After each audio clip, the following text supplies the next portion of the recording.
Vrijavitarya After the Sri Maharaj Vangre Srila Prabhupada Ki Jai Grantara Srimad Bhagavatam Ki Jai Harinam Sankirtan Ki Jai Pura Premanande All glories to some of the bodies All glories to some of the bodies All glories to some of the bodies All glories to Sri Guru and Sri Gauranga Nama Om Vishnu Padaya Krishna Padaya Srimati Bhakti Vedanta Swami Niti Namine Namaste Saraswati Devi Gaudavani Pacharinu Sesha Shunyavadi Pastatari Shatani.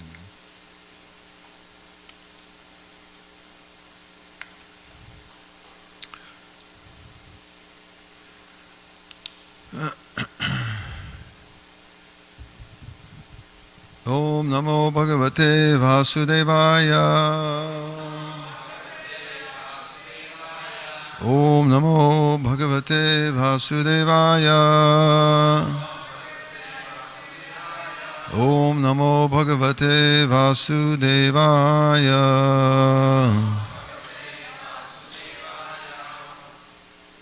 I think it might be the breaker. Yeah, pretty sure it's the breaker. So in the absence of the board, maybe we'll get it by time we get to the purport, but I'll read the verse, and for those who may have access, please repeat, otherwise we'll just make do. Reading from Srimad Bhagavatam, 3rd Canto, Chapter 7, entitled Further Inquiries by Vidura. We're going to be reading today from text number 1, which has no purport. So we'll move on to text 2 as well. I'll just read the text. We'll just hopefully the board will come up. Text number 1. Sri Sukha Uvacha Evam Bruvanam Maitreyam Vaipayana Suto Buddha Prityan Eva Bharatya Vidura Pratyabhashata. Translation. Sri Shukadeva Goswami said, O king, while Maitreya, the great sage, was thus speaking, Vidura, the learned son of Dvaipayana Vyas, expressed a request in a pleasing manner by asking this question. Almost there.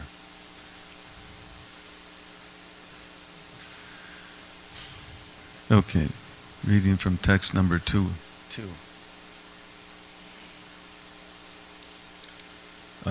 Please repeat. Vidura uvacha Brahman katam bhagavatat chin matrasya vikarina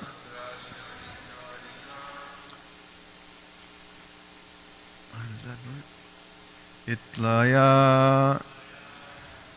chapi yujeram nirgunasya guna kriya vidura uvacha Brahman katam bhagavatash Brahman katam bhagavatash Chinmatrasya vikarina Chinmatrasya vikarina Ilaya chapiyujeran Vilaya chapiyujeran Nirgunasya guna kriya Nirgunasya guna kriya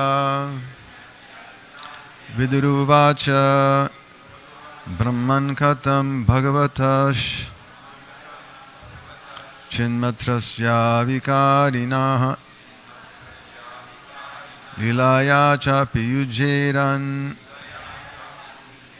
Nirgunasya guna kriya.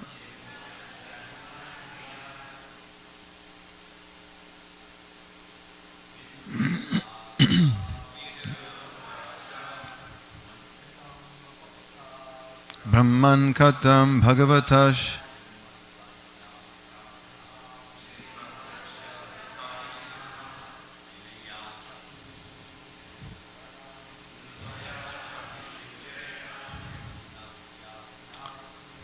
Nirgunasya Gunakriya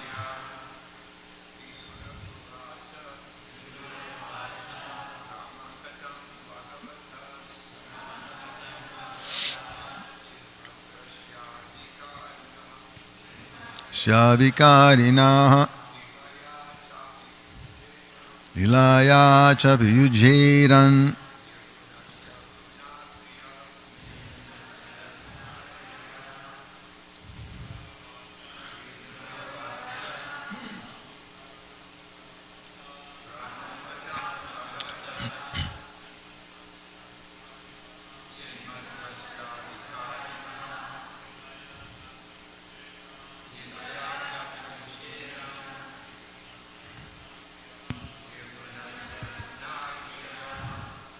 Ladies,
Vikarinaha Lilaya Chabiyujiran.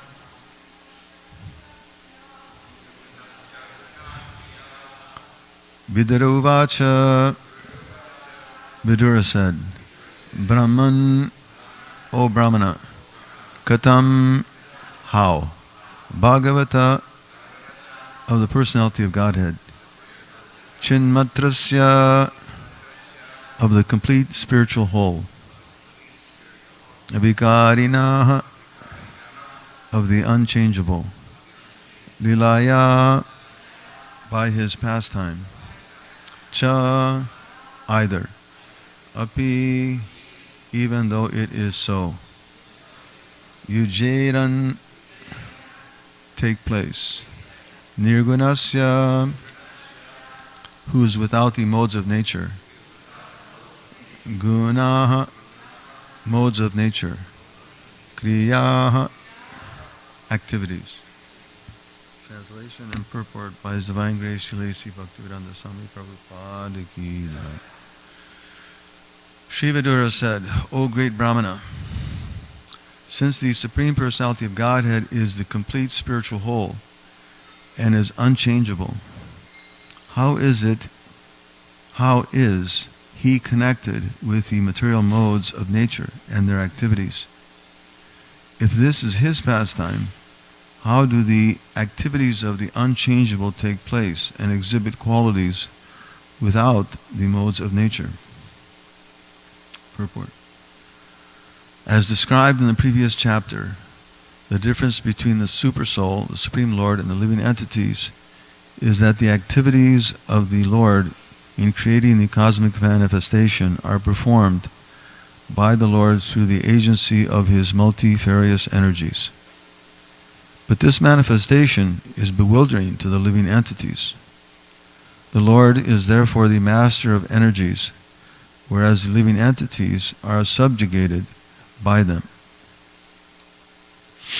By asking various questions about transcendental activities, Vidura is clearing the misconception that when the Lord either descends on the earth in His incarnation or appears Himself with all His potencies, He too is subjected to the influence of Maya.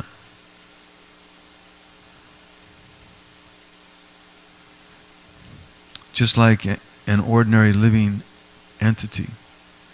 This is generally the calculation of less intelligent philosophers, who consider the position of the Lord and that of the living entities to be on the same level. Vidura is hearing the great sage Maitreya refute these arguments. The Lord is described in the verse as Chin Matra, or completely spiritual. The personality of Godhead has unlimited potencies to create and manifest many wonderful things, both temporary and permanent. But this material world is the creation of His external energy. It thus appears to be temporary. It is manifested at certain intervals for some time, and again dissolved and conserved in His own energy. As described in Bhagavad Gita 8:19, Bhutva Bhutva Praliyate. But the creation of His internal potency, the spiritual world, is not a temporary manifestation like the material world, but is eternal and full of transcendental knowledge, opulence, energy, strength, beauties, and glories. Such manifestations of the Lord's potencies are eternal and are therefore called nirguna, or free from all tinges of the modes of material nature, even up to the mode of material goodness. The spiritual world is transcendental even to material goodness, and thus is unchangeable. Since the Supreme Lord of such eternal and unchangeable qualities is never subjugated by anything like material influence, how can his activities and form be conceived to be under the influence of illusory maya, as is the case with the living entities? A juggler or magician displays many wonders with his acts and arts. He can become a cow by his magical tactics, and yet he is not that cow. But at the same time, the cow displayed by the magician is not different from him. Similarly, the material potency is not different from the Lord because it is an emanation from Him. But at the same time, that manifestation of potency is not the Supreme Lord. The Lord's transcendental knowledge and potency always remains the same. They do not change, even when displayed in the material world. As stated in Bhagavad Gita, the Lord descends on the earth by His own internal potency, and therefore there is no question of His becoming materially contaminated, changed, or otherwise affected by the modes of material nature. The Lord is Saguna by His own internal potency, but at the same time He is Nirguna, since He is not in touch with the material energy. The restriction of the prison house are applicable. The restrictions of the prison house are applicable to prisoners who are condemned by the king's law. But the king is never affected by such implications, although he may visit the prison house out of his goodwill. In the Vishnu Purana, the 6 opulences of the Lord are stated to be non-different from Him. The opulences of transcendental knowledge, strength, opulence, potency, beauty, and renunciation are all identical with the personality of Godhead. When He personally displays such opulences in the material world, they have no connection with the modes of material nature. The very word Chin Matra, Matratva, is the guarantee that the Lord's activities are always transcendental, even when displayed in the material world. His activities are as good as the Supreme Personality Himself. Otherwise, liberated devotees like Shukadeva Goswami would not have been attracted by them. Vidura inquired how the Lord's activities can be in the modes of material nature, as is sometimes miscalculated by persons with a poor fund of knowledge. The inebriety of the material qualities is due to the difference between the material body and the spirit soul. The conditioned soul's activities are displayed through the medium of the modes of material nature and are therefore perverted in appearance. However, the Lord's body and the Lord himself are one and the same. And when the Lord's activities are displayed, they are certainly non-different from the Lord in all respects. The conclusion is that persons who consider the Lord's activities material are certainly mistaken. Srila Prabhupada ki jai. My gosh. Om Ajnanati Mirandasya Gyananjana Shalakaya Chakshun Militam Dena Tasmai Sri Gurave Namaha. Udam Karoti Vachalam Pangam Langayate Girim Yadkipadam Vande Sri Gurum Tinataram Paramananda Madhavam Sri Chaitanya Ishwaram.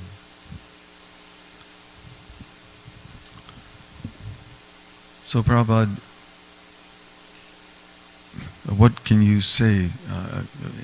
Prabhupada so perfectly and concisely describes the difference between the Supreme and the living entities,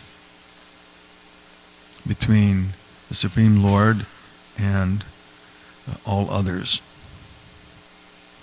So nicely he describes, gives so many wonderful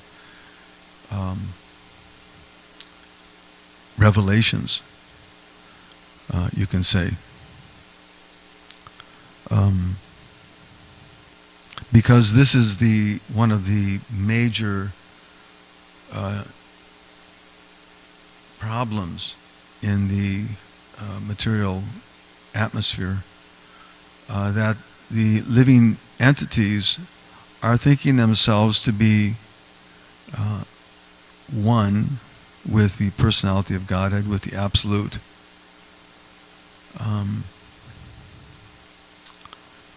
And of course, they can't explain how is it that the finite has been able to become the infinite. I remember I couldn't really, I was fascinated by Prabhupada's comments.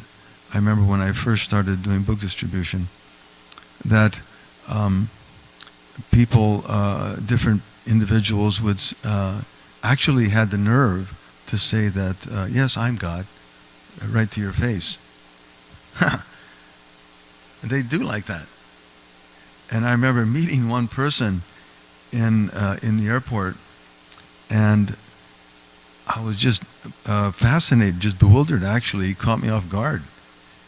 That I asked him if he understood the difference between God and the living being, and he said, no, I'm God. You're God, I'm God, everybody's God. And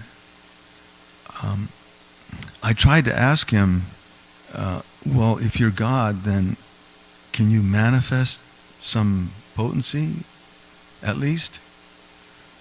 Well, I am, but you're just not seeing. What a argument. Well, I'm actually God, but you can't see it. You don't have the eyes to see, right? Arjuna had to have the eyes to see given to him by the Supreme Lord so that he could see his universal form. So such a foolishness is there in society, and it's a big maya. It's a big illusion that we think that we in any way can compare to the absolute truth, right? Natasya karyam karanam cha vidyate, natat chapyadikasya drishyate. The absolute truth has nothing to do. He doesn't have to prove anything. We have to struggle so hard in the material world to just to eke out our rent. How to make ends meet. We have to struggle so hard to find some enjoyment in this material world. But the absolute truth, the personality of Godhead, as Prabhupada points out here, is manifesting everything, all of this, through the agency of his multifarious potencies. Natasya karim karanam chavidye. They're Subhavika Jnanavala Kriyacha. They're already providing everything he needs, and they're perfect and complete. They're providing a full power, knowledge, and pastimes. It's not that he has to over-endeavor or even endeavor. Of course, out of his pastimes, he appears in his multifarious incarnations, and he enacts a wonderful, attractive, transcendental pastimes. And to the mundane eye, it may seem that, oh, he's struggling so hard in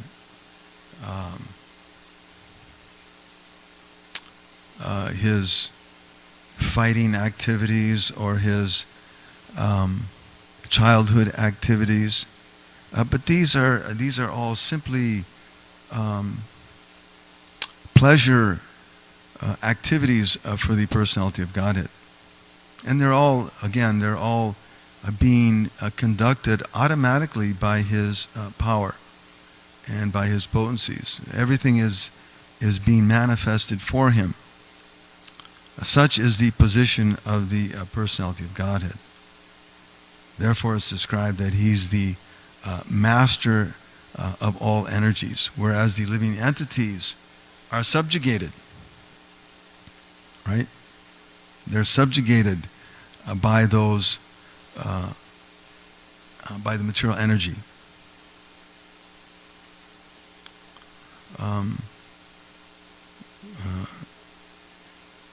By the three modes of material nature, right? Prakrite kriyamanani gunai karmani sarvasha ahankara mudatma kartaham iti manyate. The living entity, he may consider himself to be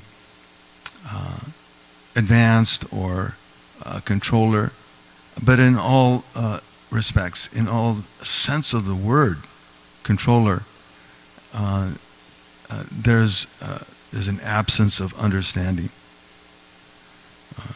When the Supreme Lord comes into this material world, his pastimes are all real. Everything he does is real and eternal and not subjected, as Krishna says, Janma Karma Chame Divyam. They're transcendental. They're not influenced by the material energy. And Prabhupada gives the example here in the purport of a king who may go to the prison house. The prison house is there, and the prisoners are in the prison, and when they see the king come in, they may, in their deluded condition, think, oh, okay, now the king is a prisoner just like us. But no. When the king comes, he may be within the prison house, but just as he comes into this material world, and we may think that he's assumed a conditioned state, but as Prabhupada, as Prabhupada points out here, is generally a calculation of less intelligent persons.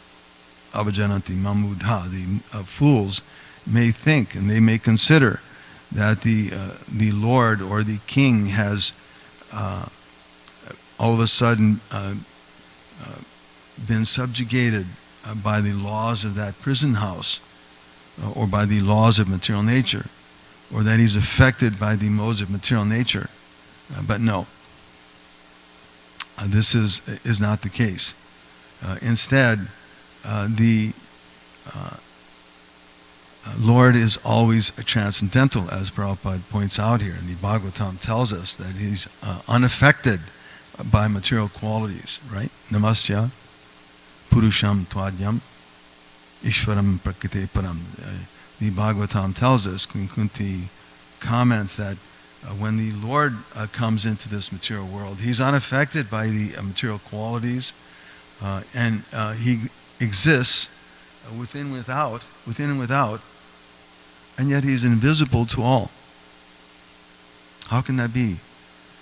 Because nonsense, those who are less intelligent, they may consider that the Lord comes into this world and he has a physical form, or he assumes a deity form, or that he may come in the form of his holy name, and may think that, oh, this is just ordinary. It's just an ordinary sound vibration, or it's just flowery words. It's not really meant to be that. God is absolute, but not really. When we say that the deity, the Lord is absolute and that he's there within deity, but we don't really mean that he's there. Just sort of think about it and imagine that he's there. But actually, it's not the case. He actually is there. And it's just a matter of having the proper vision, right? Premanchanas charita bhakti valochanena.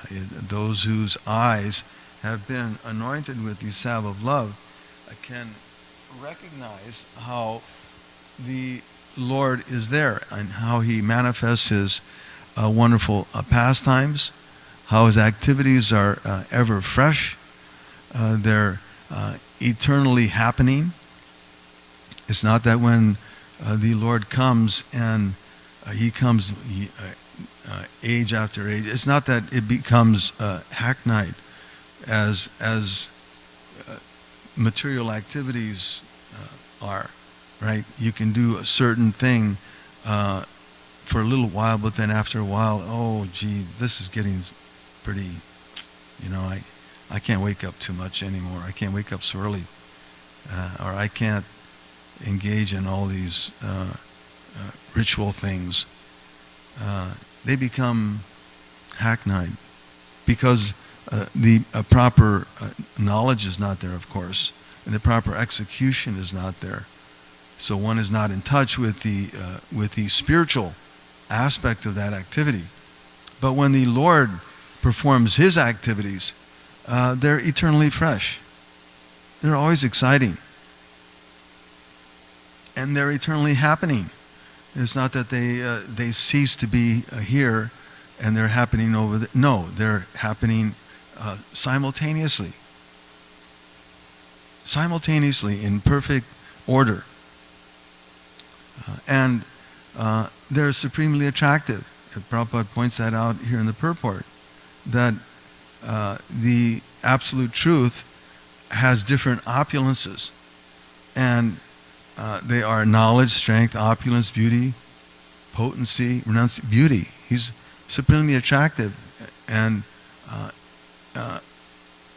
not only the form, but his activities are supremely attractive.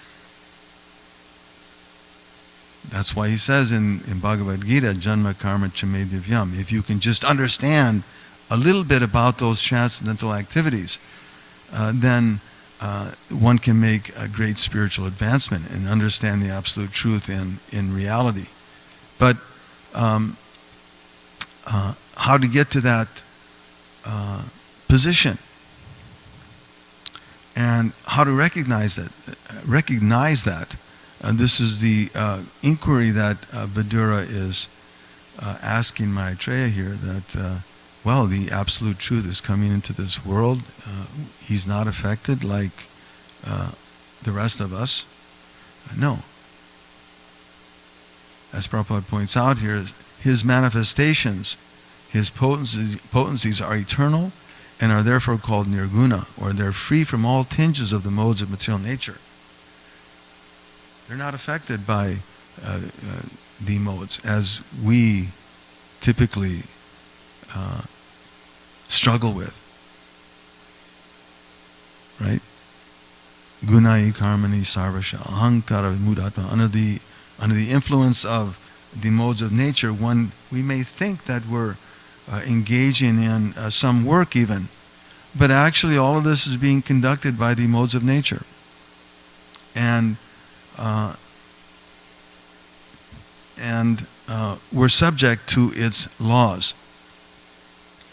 But when the absolute truth comes, the Supreme Lord,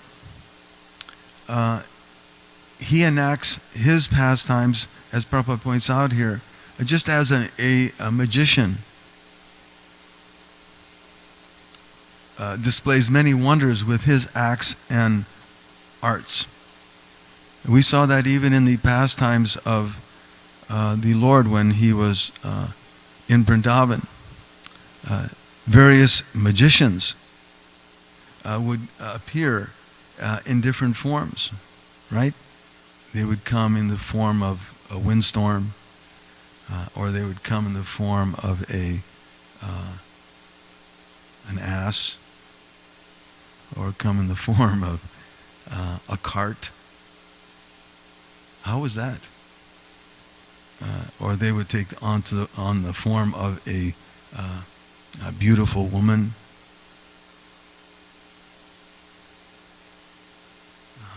or even a bird. Huh. How is that? Well, if that can be done by a magician who's just manipulating the material energies, what to speak of the personality of Godhead, who controls all those energies, under whose will all of these energies they operate. What kind of wonderful things can he display?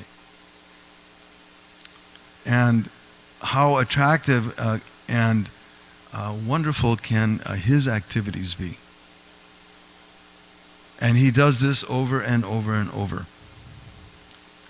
Right? Krishna appears regularly in the material world. This material manifestation is happening. Bhutva bhutva praliyate, right? Bhutva agramasa vayam. That the living entities are appearing over and over in this creation. The Lord appears as well, only to attract those conditioned souls out of that prison house and give them the chance to become freed from this repetition. And therefore he enacts so many wonderful pastimes. Prabhupada in this purport, he so nicely details in so many ways how there is a gulf of difference between the living beings and the absolute truth. His activities are so special that even the liberated personalities, as he points out here, Shukadeva Goswami, Atmaramas Chamunayo Nirgranti Api Rukrame, that even the liberated souls, those who are transcendentally situated, even they are attracted to the pastimes of the Lord. So how can we consider that those activities are material? It's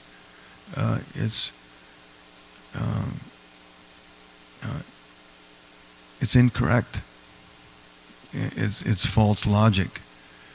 Instead, the Lord's activities are transcendental. His position is always transcendental. And to think that there's any comparison between the living beings and the Absolute is a total misunderstanding.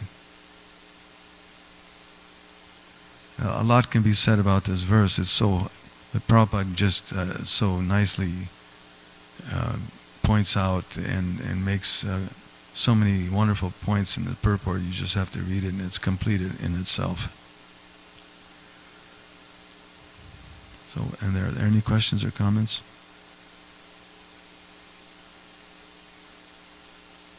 Bhakti Milo, Hare Krishna.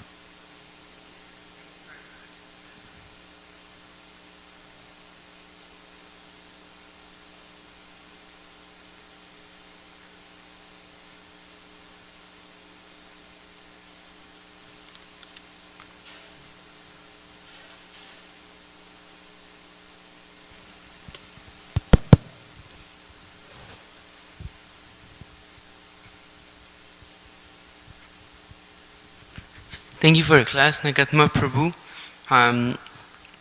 In the purport, it says that the Lord is transcendent, is complete, like, is the whole transcendental, is complete transcendental. He's got no parcel of material energy, like I would comprehend in like in Goloka Vrindavan or like in his natural form. And so as conditioned souls, we've been affected by the external energy, and from that point now on, we should go towards the transcendental activities. I mean, in a way that transcendent, we should be attracted by the transcendental activities. And how could you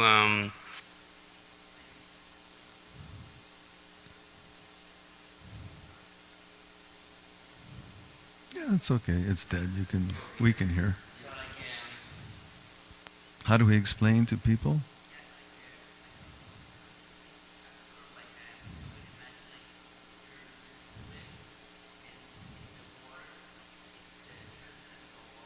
Mhm.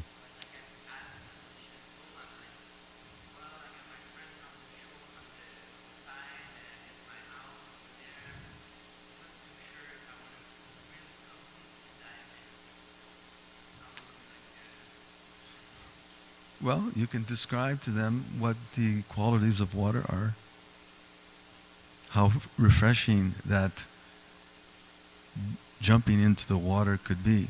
Just like in Mayapur, sometimes in Mayapur, right along the Ganga, when you go to the Ganga, there's big cliffs there, right?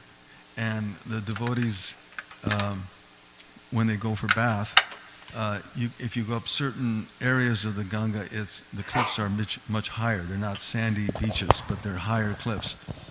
And you can think about how refreshing that water is. And imagine what it can be, and someone can describe to you what it's like. But once you jump into the water and experience how refreshing and cooling, and how the current is so swift, and the thrill of that dive, that experience is beyond any other just theoretical idea. So Krishna consciousness is like that. You have to jump into it. You have to understand what you're jumping into, of course, but you have to understand and hear about that experience. So it means hearing from realized souls, and then trying it. There's no other practical way. You have to try it. Otherwise, all it is just back and forth conversation. Yes, no, maybe it's like this, maybe it's like that. You have to understand that there is an experience to be had there, and you just have to try it. When Krishna comes into this world, he's always transcendental, and although he may create a wonderful fantasy of material world, he's always separate from it. It's just like when you go to a theme park. The theme park has all sorts of rides and attractions. But the person who created that theme park he's above it. He's not interested in it. Right? My son-in-law's father, he built this amusement park in Denver. It's still there to this day. And he's created so many different rides. But he always talks about how going to these places where these rides are, And he doesn't have any interest in it. What's it there for? It's there to attract us. It's there to attract us and get us involved and entangled. So this material world is like that. Krishna has created this material world. It's like a theme park. It has all sorts of fantasies and so many rides. You can go through the tunnels and you can go through the slides and you can go through this thing and that thing. And you can think yourself enjoying yourself. But the person who's constructed that, who actually created the whole deal, he's not interested in it. No. So we're stuck in this material world, and we have to understand what its creation is for. And when you have that understanding, then you're not interested. It's just another ride. It's just another fantasy. And as soon as you get out of the park, the world changes again, right? As soon as you get in the gate, you're overwhelmed by all your senses, the smells, the tastes, the sounds, etc. But as soon as you get out of the theme park, it's back down to reality. So,